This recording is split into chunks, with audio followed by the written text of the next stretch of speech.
Assalamualaikum warahmatullahi wabarakatuh. Perkenalkan, nama saya Sherly Apriani Maulidia dengan NIM 12320600071. Di sini saya akan menjelaskan cara penggunaan media pembelajaran monopoli sistem pernapasan manusia. Nah, bisa dilihat ya, di sini ada monopoli pada biasanya.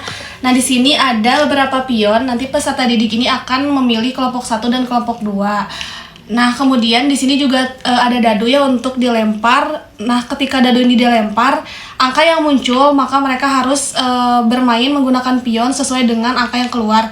Nah, jika si pion ini misalkan keluar itu 2 ya, misal dadunya itu keluar itu 2, kemudian ada di soal yang apa fungsi rambut halus dalam rongga hidung. Nah, jadi peserta didik itu harus menjawab dengan lantang dan juga dengan cepat pertanyaan yang ada di setiap kotak dari monopoli. Nah, setelah itu bergantian dengan temannya selama 30 detik. Nah, jika berhenti pada petak soal, pemain itu wajib menjawab pertanyaan yang tersedia. Nah, jika jawabannya benar, maka akan memperoleh ATP sesuai dengan ketentuan petak atau kartu. Nah, jika jawabannya salah, atau peserta didik ini tidak bisa menjawab, maka tidak memperoleh ATP atau uang ya. Nah, uangnya itu akan disediakan untuk membuat peserta didik itu lebih antusias dalam pembelajaran. Nah, dengan modal awalnya itu akan diberikan sebesar 1.500 untuk mulai bermain pada garis get ready. Nah, kemudian jika berhenti pada peta kosong, nah maka pemain wajib mengambil kartu tantangan, dan menjawab soal atau studi kasus yang ada pada soal tersebut. Nah, jika peserta didik ini bisa menjawab pertanyaan dan menebak misalkan organ apa ini, misalkan organ laring, nah maka peserta didik ini diperbolehkan untuk membeli lahan tersebut atau membeli organ.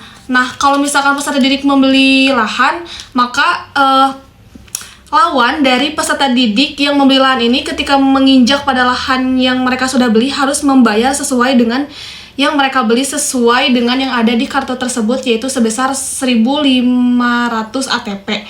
Seperti itu. Nah, namun jika misalkan peserta didik ini kayak kehabisan uang atau tidak bisa menjawab pertanyaan, maka ada yang namanya kartu bantuan. Nah, di situ ada limit dari peserta didik untuk mengambil kartu bantuan tersebut.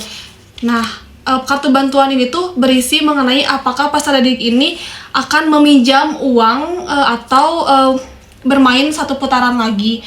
Nah, pemain berakhir sekitar 20 menitan dan pemenangnya itu adalah siapa yang memperoleh ATP yang lebih banyak. Misalkan uangnya yang paling banyak, kemudian juga organ yang dibelinya ada berapa, nanti dihitung-hitung, dan juga lahan dari setiap peserta didik yang sudah membelinya. Nah, kalau misalkan yang paling banyak, maka dialah pemenangnya. Dan ini tuh sistemnya atau modelnya itu adalah TGT.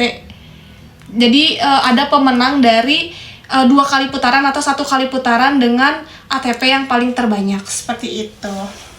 Mungkin cukup sekian yang bisa saya sampaikan mengenai cara bermain pembelajaran perangkat monopoli. Nah, semoga bermanfaat. Saya cukupkan. Wassalamualaikum warahmatullahi wabarakatuh.